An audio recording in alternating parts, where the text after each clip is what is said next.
근데 이제는 개발할 때 기반 시설 도로 8차선으로 확정한 다음에 8차선 능력에 맞게끔 건물을 올려라. 수용이 돼야 여기저기 유통이 잘 될 거 아니냐. 그러면 계획을 짜고 개발해야 되는 거죠.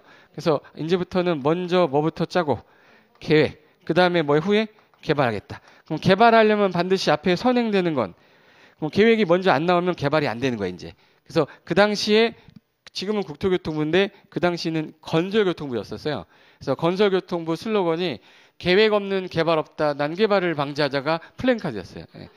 그래서 난개발 막기 위해서는 반드시 뭐 짭시다. 계획. 그럼 우선순위가 계획이죠. 그럼 이제 전국의 토지를 대상으로 하는데 국토잖아. 그럼 이용이 먼저예요? 계획이 먼저예요? 그래서 국토의 계획 및 이용에 관한 법 이렇게 해서 통합시킨 거야. 그래서 법 이름이 국토의 계획 및 이용에 관한 법이에요. 그럼 줄이면 국토계획법이 맞아요? 국토이용법이 맞아요? 그렇죠. 국토계획법이라고 해야지 맞죠. 그래서 입법자들은 국토계획법이다라고 줄여서 얘기하는데 국토이용법 하면 법의 취지를 모르는 사람들이에요. 그래서 국토의 계획 및 이용에 관한 법에서 전국토를 먼저 계획을 짠 후에 뭐 합시다. 이용합시다. 그런데 이거를 네 멋대로 계획 안 맞게 개발하면 법률로서 뭐래요?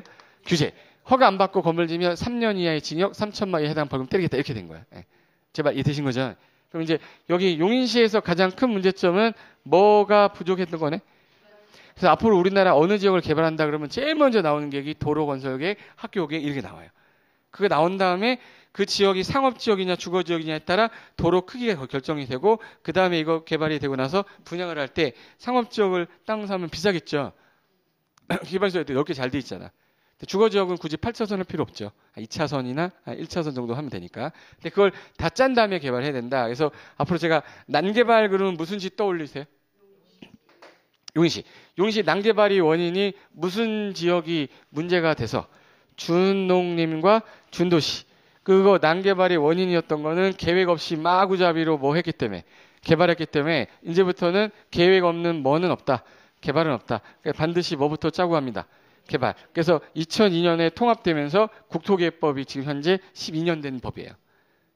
제가 처음 강의할 때는 저는 국토이용관리법하고 도시계획 따로 강의했었어요. 근데 지금은 2002년도부터 통합되면서 국토계획법으로 바뀌어서 지금 한 12년 된 거야. 예. 이해되신 거죠? 예. 여기서 그럼 이제 전국의 땅이 용도 지역이 어떻게 나눠지냐면 도시지역하고 관리지역하고 농림지역하고 자연환경 문제. 그래서 이렇게 나눠진다고 해서 일단 요 네 가지를 머릿속에 일단 구분해서 넣어놔야 돼. 앞으로 이거 제 입에서 한 1000번은 나올 겁니다. 시험 보기 끝나는 날까지. 근데 내가 1000번을 얘기했는데 여러분이 그걸 못 외우면 그건 사람도 아닙니다.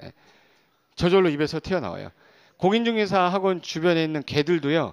야, 용도지역 뭐야? 딱 그러잖아. 도관농자 그래요. 개도. 도관농자라고 그래. 따라해봐요. 도관농자.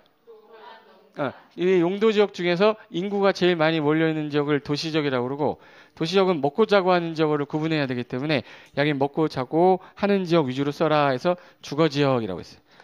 일하는 지역은 주로 상업지역, 공장단지 같은 경우는 공업지역, 중간중간에 녹지공간 느꼈다 해서 녹지지역에서 주상공녹 이렇게 4개로 세분합니다.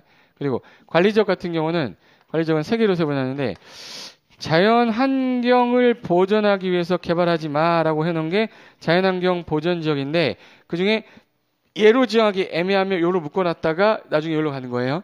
그러면 제 냄새가 나야 되니까 자연환경 보존지역 냄새가 나려면 요 보존이라는 글자 있죠. 그대로 갖다가 쓰자 해서 얘는 보존관리라고 해요. 보존관리. 근데 농림지역으로 지정하기 좀 곤란하다 그러면 농산물, 임산물 생산지역이다 해서 생산관리를 묶어놔요. 예. 그리고 도시적으로 좀 이따 편입할 거다. 제가 아까 개발하려면 반드시 뭐 짜야 된다고 그랬지. 그래서 얘는 계획관리라고 아예 계획관리라고 써놨어요. 계획 짜가지고 관리하는 지역, 곧 개발할 땅이라 그 뜻이야. 그럼 도시 바깥에서 제일 좋은 땅이 뭡니까? 그러면 무슨 관리? 계획관리. 얘가 좀 이따가 주거용지로 바뀌어버리면 땅값이 확 올라가는 거야. 예. 그러니까 만약에 누가 땅을 산다고 그러는데 되게 싸게 나왔대. 뭐 아주 좋은 땅이래요. 근데 용도지역 봤더니 자연환경 보존지역이야. 사지 마세요. 예. 그래서 싼 거야. 예. 자연환경이라서 싼 거야. 근데 계획관리인데 싸게 나왔대. 그럼 무조건 사세요. 그거는. 예. 계획관리는 도시로 가능성이 제일 높은 땅이야. 조만간 용도지역을 바꾸려고 하는 땅이기 때문에. 그래서 현재 용도지역이 크게 도, 관, 농, 자 몇 개로 나눠져 있어요? 네, 그럼 전국의 땅에 도시지역이 여기 도시 이렇게 써놨겠죠. 그럼 여기 4개 중에 어디가 제일 많을 것 같아, 느낌이? 동안농자 중에서. 농림 지역이 제일 많습니다. 이거 50% 정도 돼요. 전국의 땅에